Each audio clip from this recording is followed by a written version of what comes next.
And when I would get my student evaluations, I didn't get 100% of the students loving me. I would get 90% of the students saying you're great or whatever, and 10% would say things like, this woman should never teach again. And I was like, oh, 10% hate me. And the other professors would say, that's perfect. 90% and then 10% hating you is perfect. Because if you 100% like you or love you or whatever, you're playing it way too safe. You should be pissing off some people some of the time. If you're Mm-hmm. bending yourself into a pretzel, you're way too small. So this is a good sign that you're upsetting some people. I mean, and you're right about conflict is that people all have their different points of view and telling themselves different stories. You're never going to be able to bend yourself into a pretzel over every single person. You shouldn't even be trying. What's up, you beautiful beasts? I'm Katie. I'm on a mission to help humans become their favorite versions of themselves and to strive for overall health by healing their relationship to food and exercise, healing their relationship to their body, and most importantly, healing their relationship to themselves, all without ever having to step on a scale. I have had the privilege to talk to all kinds of different humans who have been through a plethora of experiences just being a human and existing. I believe that every single time someone shares their story, at least one person listening will learn from it, be inspired by it, and maybe, just maybe, even change the entire direction of their life. These are the stories of humans unveiling their beautiful beast. Keep listening. This is the Unveiling the Beast podcast.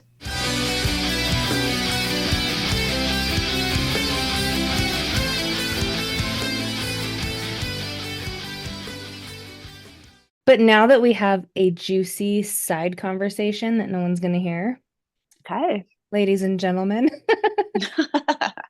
I am with Tara Alexander, and yeah, I'm excited to meet you. Thank you for coming on the show. Thanks. I'm a fan. I'm excited to be here. Nice. Can you tell the listeners and myself, Mhm. Mhm. like, who is Tara Alexander?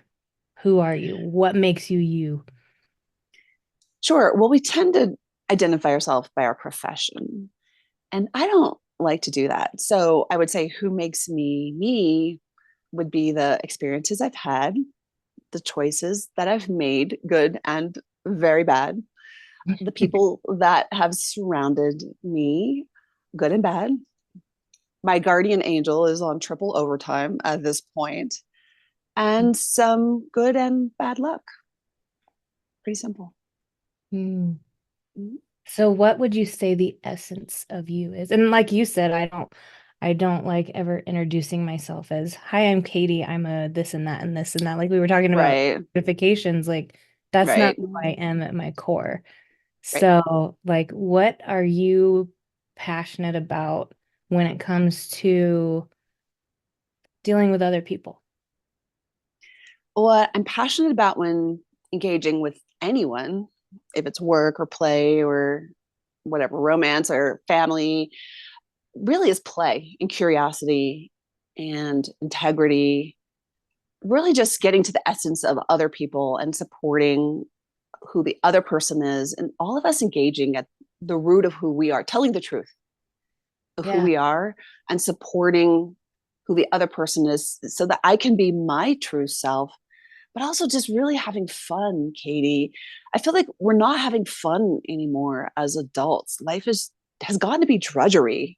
Can I tell you a story about this just really super quick as Absolutely. I launch into Podcast of this? stories. So any Okay, stories are okay. good stories. Okay. This is just like it just epitomizes. So I was getting my lifeguarding certificate as an adult. And on the for whatever reason, there was two weekends. On the first weekend, I was with the teenagers, 18, 19, 20, 21, the young people. Hmm. And on the second weekend, I was with adults. So the first weekend, we had to be in the pool, and the teacher said, "Okay, we're going to play a game," and all of the teenagers went, "Yay!" The young people. On the second weekend, she told the adults, the older people, the whatever, they were getting recertified, the 30, 40, Right. 50. We're going to play a game. And they all went, oh. Oh, I thought it was so interesting. Just in a few short years, what changed? That everyone went, yay, we're going to play a game. And people went, oh, we're going to play it. Like, just give us the materials so we can get out of here. It's the same Yeah. information. And we've just lost that sense of play. Let's have a good time. We got to get this done. What's happening? Yeah. Two things come to me when you say that, like two Mhm. possible reasons why that might happen. One, we are in a hustle culture Yeah. society, and it's Yes. go, go, go, go, go, go, go, go, go. Don't Yes. stop even for a drink of water. Maybe you can Yes. go pee, but whatever. Maybe. And Maybe. then, yeah.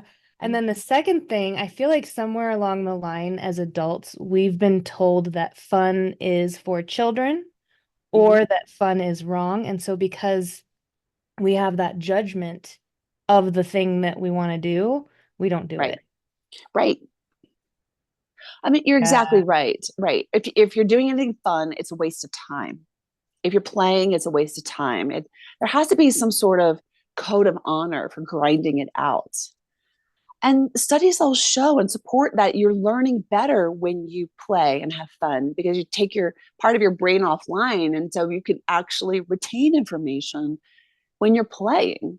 It's how Yeah. all animals learn is through playing. If you think about children or even baby animals, they learn through playing, and adults Mm, also learn better when they're playing. So that's yeah. why I incorporated that. We'll get to my job, but I incorporated a play aspect to my coaching to help people move past the barriers they've set up for themselves. And they're like, hey, I did it. Yeah, because you were Yeah. playing at it. And now those skills, we went in, the front door was blocked. So we went in through the back door and you got Hmm. the skills, and now you know how to do exactly what you were so blocked when you came in today. So you know how to do this now. It's so fun. And it was fun. Yeah. It wasn't this drudgery of step one, step two, step three, because you played Right. at it. Yeah. Yeah. I love that. And with my content, I try to keep things both Yes. serious and funny because, Yes. one of my favorite things to do is make people laugh. And if we can show that fun is still available for us, then maybe one more person might, you know, I don't know, be interested in what I have to offer. I don't know. Right. I have a story, interestingly enough. Okay. I Tell me. posted this video of um I don't know if you said you've seen a few of my videos, the video about Fred. No, I haven't seen this one. So Fred is my nose vein. Okay. I got to hear this. And so I posted a video. I'm like, I tend to do like I'll pretend it's going to be serious and then I make it funny so people so Uh, like I think it's time that we start naming things that I love it.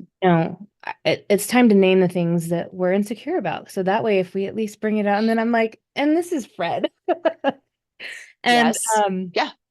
bless the comments section. I had, oh, I have a wrinkle. I call Henrietta, and like all these people were saying, what they were naming their insecurities, so to speak. And one Right. person was like, you can't be serious. Is this a joke?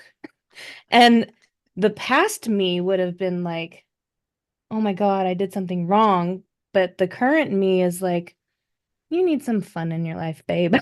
you Yeah. know. Yeah. Listen up, man. So Yeah. yeah, that's a story of fun and, I love it. keeping it real. Yeah, exactly. Well, Yeah. that's actually you discovered or read about, I don't know, but it sounds like you discovered something that's part of narrative therapy. So my background is in mental health. I've been a mental health therapist 33 years, and then I grew into coaching because of, I'll tell you that in a second. But Okay. part of narrative therapy is to re-narrate, re-story something and to externalize it, because traditional therapy is more like own it, claim it as Yeah. your own. So narrative therapy puts a twist, a spin on it, and says to externalize what you just did with Fred. Right. So you're saying Fred is external to me, like Fred is over here, and you name it and claim it this way. So I love that you did that. You did part of narrative therapy on your own. Yeah. It's amazing. It's great. And then we can then work with it that way rather than this heavy thing that's inside of us. So fantastic. Nice work there. Yeah. So let's get into what you do. now that we Yeah, know who you are. sure. Sure. So, like I said, I have been a mental therapist for 33 years, which was amazing, an amazing privilege. And I love that job. But what I noticed inside of being a mental health therapist, everything seemed to come down to basically to me one thing. Over and over, my clients were having problems with assertiveness. And I had problems with assertiveness. I'm not going to lie. I had problems with assertiveness growing up. I grew up in the South. I grew up in New Orleans, and I'm very proud sixth generation New Orleanian. And Mm. I was not taught assertiveness skills. And it's because the people around me did not have assertiveness skills. So they couldn't teach those tools to me. Now, let's put it in the context that I'm also a counselor. So I knew the theory of assertiveness, but I didn't get the tools. So I had theory, but no tools. So I was struggling to apply what I didn't know. And Mm. what happens is a lot of times, especially with women, they're told you're fearful, you lack self confidence, you need more years of therapy. And Katie, those things are not true. I wasn't lacking self confidence. I wasn't afraid. I'm just like, I need my hands on something. And I read a lot of books, but those books were written by men, and they were great books, don't get me wrong, but they didn't work for women. Like the things that honestly guys can get away with, I'm like, this is not Yeah. going to work for me. I can't get away with this stuff. Some of it, yeah, but I couldn't say that, this Yeah. women can't pull this off. So I Right. put together my own curriculum because there was a gap. So therapists deal with things in the past and kind of in the present, and coaches deal with things in the present going forward. So there's Mm. like this gap of like tools. So coaches are like, all right, the things that happened in the past, don't worry about that, just go forward. And therapists are like, yeah, we're not dealing with the present and future, just worry about it. So there's this gap, right? So I wrote this curriculum, like step one, step two, step three, that incorporates the past using my mental health practice and dealing with what's going forward. And it's a toolbox. And girl, Mm. it's like chef's kiss. So I started helping people build that, the mindset and the emotional regulation. Anyway, I could go on forever. And it's just like helping people move forward. It's awesome. Mm. And it's the way that we do it, because here's the secret sauce. I started using improv tools. So Ooh. they would actually practice it. Because it's one thing to sit there and go, all right, I got it, I got it. This happened actually this week, if I could tell you real fast. So a Yeah. client was in my office, like, okay, I need to speak up, is what she was saying. I need to speak up. I'm like, okay, here's the concept. And she's like, yeah, I got it, I got it. I'm like, I don't think you got it. You've been doing this like your whole life. Let's just role play. And so she and I role played, and I pretended to be someone in her family. And and so she's like, I said, I don't think you've got it. So we role played and role played. So I pretended to be her, and then she pretended to be her, and we role played. And she's like, I think I'm getting it. So then I probably just a little bit of pressure, and then she kind of like, I don't got this. So by doing some improv games, it helps people to practice in a safe way. Yeah. I Yeah. love all of that. I love. Mm-hmm. And I love that you mention the gap. Because I think a lot of times we can't move forward until we visit what created our present thoughts in the first place. So if Yes. we have these present thoughts and you're like, just think differently and move forward, that's not going to help Right. because if we don't Right. know where these thoughts are coming from, not that you have to go back there and live there, but Exactly. at least you can go back with some of the tools I was taught. You can go back and change your relationship to the thing, right? Yes. Yes. So, yeah, some of my favorite work that I do with people is inner child work, where we do this and Yes. we talk to your Yes. child. And normally I have on my desk a picture of me when I was 7 because Oh. it's so important. Maybe I don't have to show this, but I don't know if you can see. I was going to ask if we could see it. I love Yeah. her. Is that 7-year-old Yeah, you? I was 7. Okay. Um, just because I've been in and of the mindset lately of be the person I needed growing up. And so she's upstairs, downstairs, and she's just a reminder to talk to myself the way I would talk to her. And so Yes. anyway, all that said, like I think it's important to go back so that you can go forward. And I love that you mentioned the gap. But I love that principle of talking to yourself the way you needed to be talked to, because that comes up so much, right? We are harsh on ourselves. Get it Mm-hmm. together. What's wrong with you? Oh man, I blew it. But we would never speak to our friends that way. However, those voices or whatever, people have different words for 8-track tapes, which are obsolete, or cassette tapes, or whatever is running CDs. your CDs, right? However long ago those were installed, they're just like music, like in an Yeah, elevator, or just playing in our head. And I love the inner child work that you're doing. It's so important because we can eject those, whatever is playing, we can eject it. And I hmm, encourage people. Can I just give a specific tool? Is that okay? absolutely. Yeah, okay. I encourage people to first write down all the rules you were ever told. So, is it okay if we do it together? Yeah, let's do it. Okay. So, what rules were you told growing up? Like, just list a couple.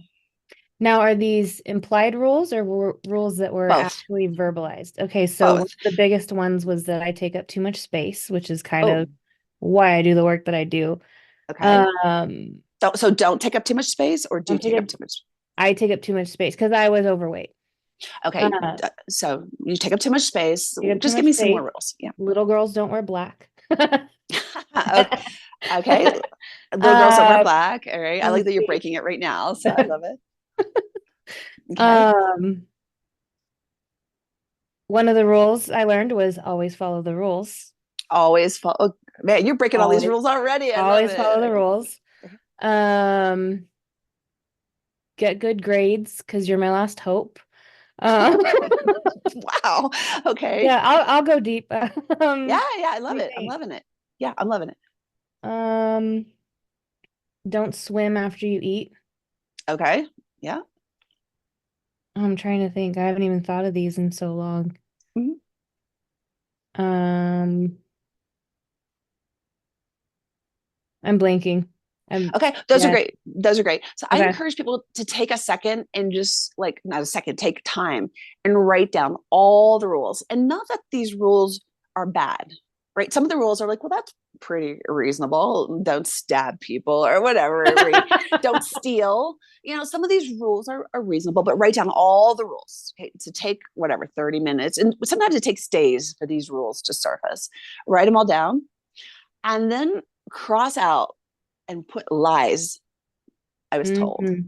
And for some people, it's like, oh, like don't talk back to mom, or don't talk back to grandma, or honor your elders. And some people are like, whoa, if I, because it's as adults, we have to write our own rules. It's our Hmm. lives. And sometimes our parents or people who socialize us, society, they were just trying to socialize us. And sometimes they were trying to control us. And sometimes they gave us a set of rules that was right for them, but not right for us because it was their rules, you Right. know like my parents gave me a rule, like become a mother, and that's not a good rule for me. I didn't want children, so it's not a good rule or a bad rule. Okay, Right. it was just a rule. Hey, you need to have children, and I was like, I don't want children. So you can imagine how that went over with my parents, right? Hmm. So religion is not like you must be this religion, and some people are like, I don't want. It's not a good rule, a bad rule. So as adults, I encourage everyone to write your rules, and you've already started. You're wearing black, you don't follow the rules, so you're already all over this. But I encourage people to start writing new rules for yourself, and I encourage people also to grow into their rules. So when I did this for myself, I noticed I wrote a rule: I have a right to be angry. And then later on the list, I wrote, I have a right to be angry. I'm like, oh, I really need to stretch myself. If I'm writing it twice, I'm obviously not, this was years ago, but I wasn't comfortable being angry yet. So stretch yourself, like if you're a 7 shoe, write a 7.5, like, or an 8. Like, Yeah. where are you growing into? So stretch yourself a little bit, that like, I'm not comfortable with this, but I'm getting comfortable. Mm, And keep updating that list. I love that. Thank you for, yeah, thank. Yeah. And now I'm thinking of more rules as you're speaking. Like one, Yeah. finish everything on your plate, but Yeah. also don't Oh, eat yeah. too much because you'll get fat. Yes. I, Like, I which had that one rule is it? too. No, is so those rules are called double binds in therapy. Double binds. Okay. So like, eat all your food and don't be fat, right? Save and spend. Save all your money and don't spend too much. Eat, be thin. So those rules that are opposites called double bind, damned if you do, damned if you don't. Can I say that? I Yeah. didn't ask. Yeah. Fuck yeah. Damned if you damned if you don't. And those are so confusing. Speak up, don't talk back. Right? You're like, Yeah. well, which one is it? And those are so maddening that they actually thought it caused schizophrenia back in the olden days because people would just get so frustrated. They don't cause schizophrenia. We know that now. But that's how frustrating it can be trying to follow two different rules that are implied or specifically told. So you Yeah. might find your family told you two opposite double bind rules. And so you have to set yourself free from which one am I going to follow. So Yeah. what new rules do you think you're going to set for yourself? Um, wear black It's whenever like, the fuck you want. hey, there you Uh, go. I like it. I like it. You're already doing it, so I like it. yeah. I mean, I started the wearing black thing has a story behind it. I guess I can share. When I was 5, my grandma, who was my biggest bully, took me shopping and said, "You can buy anything you want." And I picked Okay. out a black dress. I love it. And Okay. she's like, "Not that." And I was like, Uh-huh. "But you said I can have anything you want, not that." Yeah. But I Uh-huh. don't understand. You said I can have anything I want. Little girls don't wear black. I'm like, okay, then I don't want anything. I'm Wow, like you're a 5. firecracker. You're a Um, firecracker. I Wow. know. And then the other piece to that was um, as I started getting into a bigger body, because part of it is genetics, part of it was I had an Mm-hmm. emotional eating Mm-hmm. situation. And I was told, well, if you wear black, you'll look thinner. I'm like, okay. Uh-huh. So it's kind of like the blend of those two. And then I just made it my own over time. And I don't look good in bright colors. Dark colors, Oh, yeah, but like yellow, I can't pull off yellow. And I think it's because I have a lot of red in my skin. uh-huh. Um, but yeah, this is an interesting side conversation. No, I love this conversation, but it Yeah. shows the firecracker that you already were at 5. Right? Hmm. You were already sticking up for yourself, and I love that you had your voice at 5 years old. Against the bully. So Yeah. I love Yeah. that. I love that. I did want to speak to what are they called? The clashing ones? Oh, double binds. The Yeah. double binds. Damned if you do, damned if you don't. Yeah. Yeah, I can imagine as a recovering perfectionist that can Mhm. be super irritating to the perfectionist who follows all the rules. Yes. Yeah. Well, this is again why I started teaching people, but especially women, on assertiveness because Mm, women are afraid to speak up. So I teach women. It's again, it's just tools. It's because women are. I mean, the women I work with are badasses. They're not fearful. They're not lacking confidence. They're just like, why am I so stuck? And like the words just won't come. And it's because they're trying to follow all these internal rules, is the first thing. But once they understand what's happening, we can unpack this. They're like, this is what's happening. I'm trying to follow two opposite rules. mm, And I explain about the passive, the continuum. There's passive here, there's aggressive, this is the opposite, and assertive is in the middle. Okay, so a lot of women are passive, passive, passive, and then they explode and become aggressive, as anyone will be when they're walked on. And then it's like, oh shit.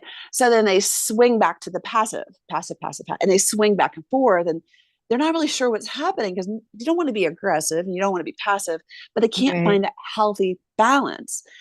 So once we figure out what's happening, which is usually what's happening, or some women are just aggressive because they're tired of being walked on. Hmm.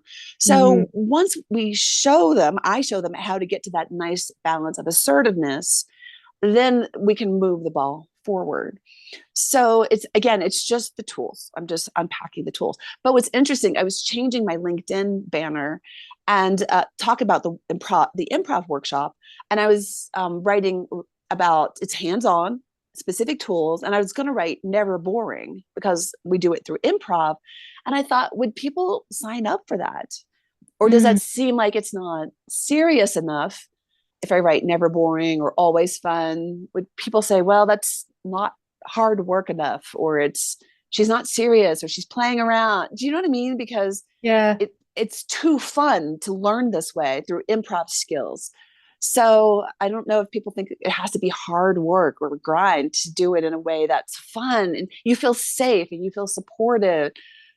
I don't know, but it's possible to learn in a way that you do feel safe and you're getting an impact. And it's Hmm. actually a fun way to learn, but it's Yeah. possible. Yeah.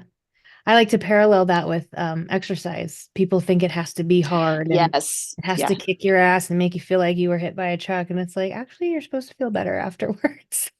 And you can have fun Uh, exercising. You can do yeah. things that are fun and still get a Hmm. workout. Exactly. That's a great analogy. Yeah. Yeah. So I'm gonna do a hard, like, right turn, or should we go left? Oh, Either you do way, it. we're going the same direction. I'm following you. I can track Okay. you. Let's go. Let's do it. So if you're open and willing to share, do you have a story Mhm. where you maybe overcame something huge or um you had a mindset shift or something just changed in you forever? Mhm. I have several stories like that. I can think of so many times that I wasn't assertive and I lost something, I got walked on, and it was just incredibly frustrating because of the way I was not asserting myself. I can give you so many examples that it was just my lack of assertiveness and speaking out, or I overdid it and I was just screaming and everyone's saying, "You crazy woman, what is wrong Yeah. with you?" Because I was, passive, passive, passive, and then I exploded. And then I was aggressive. I'm not going to lie, and I can think of so many stories like this. I couldn't find my way, and I was sort of white knuckling it. And this is what I see with my friends. Right? They don't have the tools, and so they're white knuckling it through their situation. So I'm trying to think of like the best story to give you. So one, can I just give you one story of something that Sure. happened You to can me? give Okay, all of them if you want. yeah, I mean, there's so many stories because just lack of tools. So this is a true story. So I grew up in New Orleans and didn't have the tools, and then I moved to Boston, and and it was a totally different culture. In New Orleans in the South, men hold doors for women and let the women go first.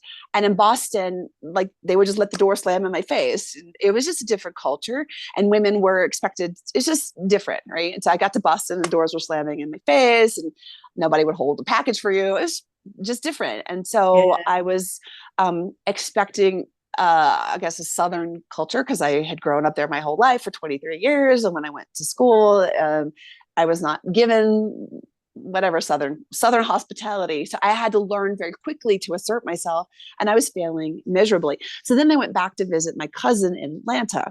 And obviously, I learned to be more assertive quickly. So I went back to visit my cousin in Atlanta, and just to give you a taste of how it is in the South for women, a drunk, while we were walking late at night, I was with three of my cousin's friends. So it was my cousin and two other men, three men, and me. And a gentleman who had had too much to drink started commenting on my body. Nice tits, you're hot. And I was with three men. And I was like, how dare you speak to me that way? Who do you think you are? And the other men with me said, we're sorry, sir. She doesn't know how to act. They started apologizing to the other man because I was not in my place as a woman because I was supposed to let them handle it. And I spoke up for myself. So that's just like the Mm, mindset. I was like, wait, you're apologizing to him instead of apologizing to me. I was like blown away because I was out of line as a woman. I was just like, what is happening here? So, and I wasn't inappropriate. I was just speaking up for myself. So it just showed right. me like the differences in culture that I had grown up with. I'm like, we're not in Kansas anymore. So I realized, like, wow, this is why I had problems asserting myself in Boston because I was so unable to speak up for myself um, because I was always used to men stepping up for me, and the men didn't do that. So there's so many examples of times where I didn't negotiate a good price for myself, or I was too shy to say this is bothering me, or an office, I didn't negotiate the price down, or I didn't get what I really wanted. And I think a lot of women have been in those situations where we're just like, something was bothering us. We didn't ask for good Yeah. service, or there's so many examples of those that I've had to overcome that. Um, and I think it's those examples of having to overcome that and finally speak up for ourselves that we finally just get tired and frustrated, that we finally just Yeah. take the sword and we say, I have had enough of this. Does that make sense? Yeah. Oh, yeah. So Yeah. is it okay if the coach in me wants to ask you a question? Yeah, go ahead. No, Um, please go for it. do you think part of it was because you didn't want anyone to be mad at you? Oh my gosh. Yes. Yeah. Okay. I absolutely. Well, one of the rules I was raised with is don't bother people. Don't be a burden and don't bother people. And Mm, so I absolutely didn't want anyone to be mad at me. And I had to learn to overcome and learn to, I guess we'll say in the South, cause a ruckus, mm, right? Learn to cause trouble, learn to allow yeah. myself to bother people. Or that's a rule I really struggled with, learn to bother people, or, ask questions. Yeah, I struggled with that hugely, Mm, is to be a burden or a struggle, and ask for help, and that's a big one, I'll say, because I was raised to be independent, mm, right? And so that's really a myth that we're independent, because we grow up dependent as babies. And then hmm. as teenagers, we're more independent. But really, the healthy way to be, Katie, is interdependent. And my parents really didn't Yeah. share that with me. They're just like, be independent. As a woman, be independent. And that's a healthy message, be independent. But really, the healthy thing is to be interdependent. So my parents didn't really share that part with me. So I was just like, don't raise a ruckus, don't cause trouble, don't get people mad at you. Oh, yeah. Yeah. I struggled with that for a long, long time. Now I'll cause trouble. I don't mind now. Do it. And Yeah. also somebody being mad at us or being bothered is also a judgment that we're placing on them. Like, how Mhm. do we know that they're bothered based off of Yeah. what, you know? So, Right. yeah, I love psychology and human behavior because I don't want to say so much of it is stuff we make up. Um, but where am I going with this statement? So, like conflict in the world, this person is arguing this point and they think they're right. This person's arguing this point and they think they're right because of the way each individual was programmed in their own world and their own experience and their own traumas. Yes. And so technically, they're both right. Yes. Yes. So this really came up a lot, specifically as a college professor. Hmm. And when I would get my student evaluations, I didn't get 100% of the students loving me. I would get 90% of the students saying you're great or whatever, and 10% would say things like, this woman should never teach again. And I was like, oh, 10% hate me. And the other professors would say, that's perfect. 90% and then 10% hating you is perfect. Because if you 100% like you or love you or whatever, you're playing it way too safe. You should be pissing off some people some of the time. If you're Hmm. bending yourself into a pretzel, you're way too small. So this is a good sign that you're upsetting some people. I mean, and you're right about conflict, is that people all have their different points of view and telling themselves different stories. Yeah. So someone is telling themselves about a story about my teaching, and maybe I just walked into the room wrong and that rubs them the wrong way, or they have a story about whatever I did. And you're never going to be able to bend yourself into a pretzel over every single person. You shouldn't even be trying. So, Yeah. and also, women are better at conflict than men, studies show. Once women have the tools, back to the tools, about how to handle conflict, because women tend to seek out the win win. Men Hmm. tend to seek out winning over another person. Women tend to seek out, how can we both win? Once women know how to emotionally regulate around conflict, and then women want both people to win usually. So we know how to handle conflict. We just have to be chill about not freaking out. Like, oh, conflict, I'm going to back up. Yeah. Cool, this is conflict. Let's do it. And we do fine, but we just have to not freak out that this is conflict. I'm going to be okay. Yeah. That piece right there. I'm gonna be okay. It's conflict and it's okay. But we sometimes have had bad histories with conflict. Mm-hmm. Depending on our background, right? Some people get violent in our backgrounds, have been violent during conflict. And so it brings up those memories of, violence or even domestic violence around conflict. So women just freeze, Mm-hmm. trauma response. And so we freeze and think this person is going to be the same as the people in my past. And sometimes that's often not true. We just got to get past that. This person is probably not like the people in my past. And once we can move past that, we can be fine in conflict. Yeah. Another thing people deal with is abandonment issues. So Yes, yes, yes, yes, sometimes yes. sometimes they think if Yeah. I stand up for myself with this person, they're going to leave me. Yes. Yeah. So 100%. And it's just working through that. I have all these scales that I created to help women separate the egg white and the egg mm, yolk. So what is your past and what is your present? So I have tools to help women separate. What are you going to be abandoned? Is it going to get violent? And for some women, it is true. It is violence. So they need to know what is their risk if they move forward with this conflict. So we have mhm. ways of not, I don't just say, hey, fly and be free. Let's move forward. But I have women so that they can know how to go step by step, where they want to Yeah. assert themselves and where do they want to hold back. So I don't just say, here's a bunch of tools, go home and try them. But we're Right. careful about moving people forward.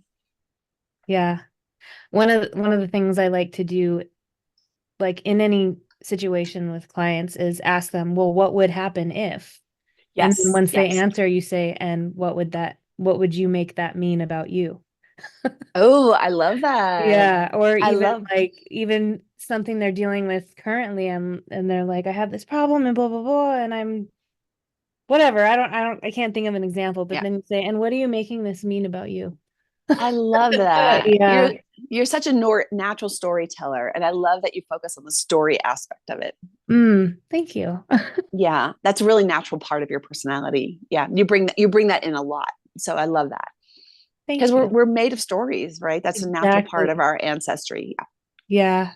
I was interviewing my mom yesterday, actually. Uh-huh. We did a two-part episode. What the first one, she talks about being the spouse of a stroke victim. My stepdad, Mm, he's had all kinds of crap. But anyway, mm.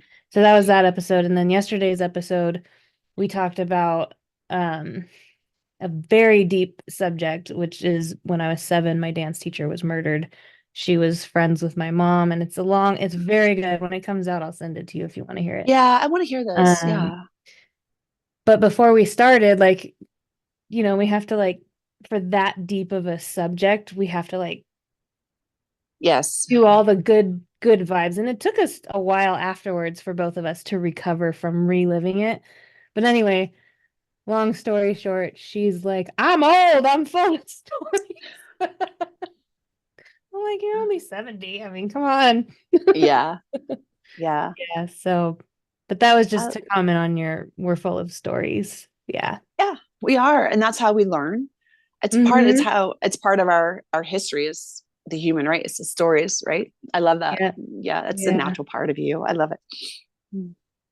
Well, Yeah. I do have one more question for you that I ask everybody at the end of every episode, and that is, if you had one piece of advice that you could give to the world, what would it be? It would be tell your truth. Mm, Boom. mm. Beautiful beasts, Tara Alexander signing off. Until next time. Yeah.